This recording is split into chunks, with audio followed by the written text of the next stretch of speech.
My name is Grace Miller, and I used to think love meant safety. Warm coffee on quiet mornings, shared secrets at midnight, and promises whispered like prayers. But that was before I found out that the people I trusted most were the ones holding the knife against my back. It all started on a golden Friday evening, one of those days that felt too perfect to be real. I had spent days planning a surprise dinner for my boyfriend, Ethan Carter. His favorite meal, soft candles, and a little handwritten note tucked under his plate. My best friend, Lily Jensen, helped me choose a lavender dress with tiny pearls on the sleeves.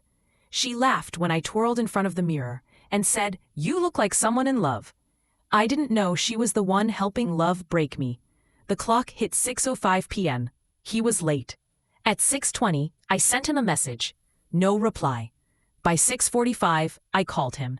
It went straight to voicemail. I called Lily. Her phone was off. Still, I waited because love makes you patient in all the wrong ways. At 7:30, my heart was drowning in worry. So I grabbed my car keys and drove to his apartment, rehearsing excuses in my head. Maybe he was stuck at work. Maybe his phone died. When I reached his place, his car was there. The living room lights glowed through the curtains. Two shadows, too close. My hand shook as I unlocked the door with the spare key I was never supposed to use, and in that moment, I stepped into a reality I didn't recognize. Ethan and Lily, my boyfriend and my best friend. His lips brushing her neck, her fingers twisted in his hair. Both of them tangled in a betrayal so intimate, it felt louder than any scream. They didn't notice me at first. I stood still, feeling my heart crack, not in one loud break, but in 1,000 silent pieces. When Lily's eyes met mine, her smile vanished, and she whispered, "Grace, this isn't what it looks like." I let out a laugh that didn't sound like me at all. "Really? Then what is it, a math lesson?" Ethan scrambled for his shirt, words tumbling. "Grace, listen, please." I shook my head. I've listened to enough lies. I didn't cry. I didn't shout. I just walked away, leaving behind the sound of their guilt echoing in the walls. When I got home, the candles I lit had burned to nothing but melted wax and cold smoke. His untouched plate sat on the table. That was when the tears came, violent, unstoppable. I fell to the floor, clutching a napkin he once wrote "I love you" on. And I cried until my throat burned and my eyes stung. Days passed in a blur after that.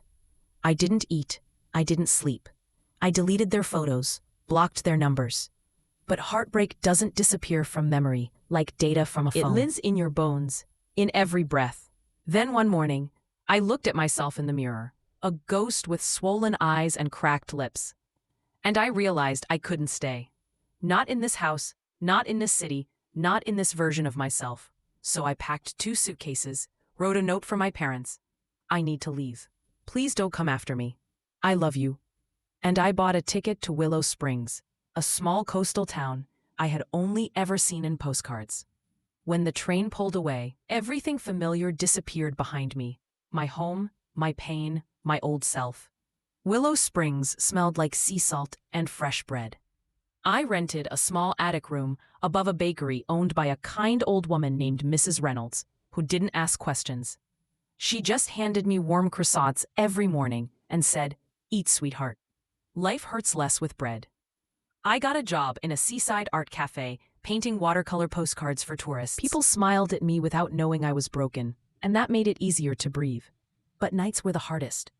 I lay awake listening to the ocean outside my window, replaying everything: his voice, her betrayal, my pain. Some nights I walked to the shore barefoot, letting the waves numb my feet and silence my thoughts. One rainy afternoon, a stranger walked into the cafe. Tall, thoughtful eyes, messy dark hair, and a sketchbook always under his arm. His name was Aiden Blake. He watched me paint for a while, then said softly, "Your art looks like it's holding its breath." I looked at him, surprised. "What?" He shrugged. "It's like your paintings want to scream, but don't." I didn't know whether to laugh or cry. That was the first time in weeks something inside me flickered, just a little.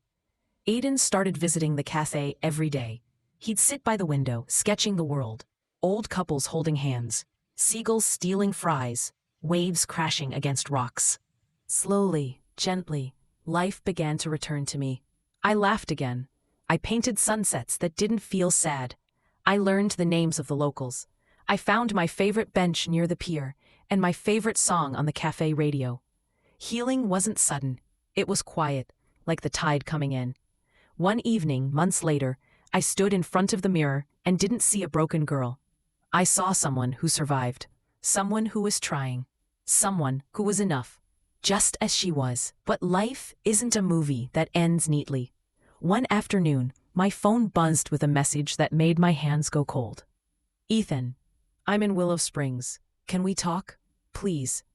Before I could reply, the cafe door opened, and there he was, standing in front of me, messy hair, tired eyes, regret written across his face. "Grace," he said, voice shaking, "I've been looking for you everywhere. You left without a word." I put down my paintbrush and met his gaze, calm and steady. "And you broke me without a word."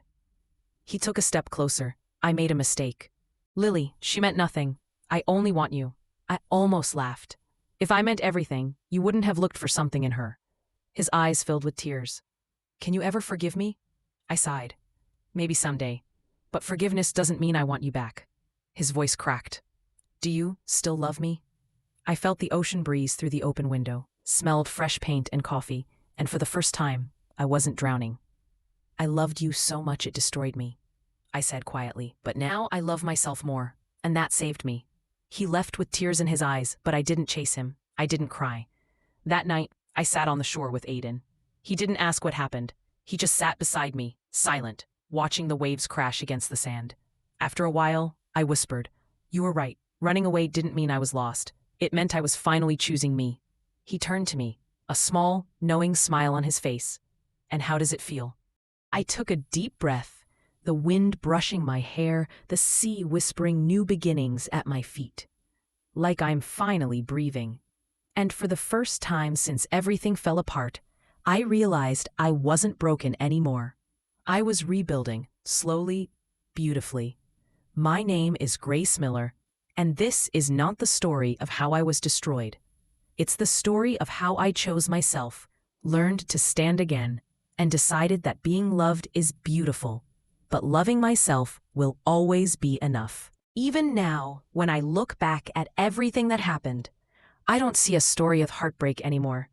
I see a story of survival, of a girl who lost everything she thought she needed, only to find everything she truly deserved within herself. I'm not the same Grace who once begged to be loved, who settled for half answers and broken promises. I'm someone who now knows her worth, someone who learned that love isn't supposed to feel like a constant test or quiet suffering. Maybe life didn't go the way I planned. Maybe people I trusted became memories I can never return to. But that's okay, because in the end, I didn't just walk away from them. I walked back to myself. And if my story teaches you anything, let it be this. Heartbreak will shake you, but it will not end you. It might break you open, but only so the light can finally get in. And sometimes, losing someone else is exactly how you find yourself.